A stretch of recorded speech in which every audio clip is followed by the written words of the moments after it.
suka tak dengan perkataan untung? Ramai orang suka dengan perkataan untung kan? Tapi ramai orang tu lupa ada satu benda yang datang bersama-sama dengan perkataan untung tu. Sebab itu jangan lupa save dulu video ini untuk rujukan anda masa ke depan. Hari 62, cabaran 100 hari tip kewangan.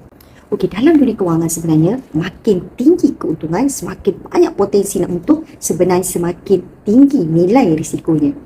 Okey, tak ada pelaburan yang untung besar tak ada risiko. So, jangan mudah percaya tau kalau ada orang yang janji, untung besar ni, memang boleh untung punya, tak ada risiko pun. Okey ni, garanti untung. So, hakikatnya setiap pelaburan ada risiko. Makin tinggi keuntungan, maka makin tinggilah risiko. Yang penting adalah kita faham risiko sebelum buat keputusan nak melabur. Labur sebab ikut kawan. Dan juga jangan labur sebab ketinggalan. Jangan FOMO. Labur sebab kita dah benar-benar faham.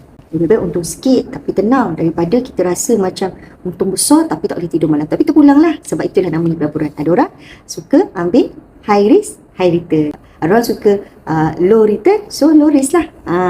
So kalau lah ada orang tiba-tiba offer keuntungan yang berlipat ganda, keuntungan tinggi, adakah anda akan terus percaya bulat-bulat? Jangan lupa follow teacher.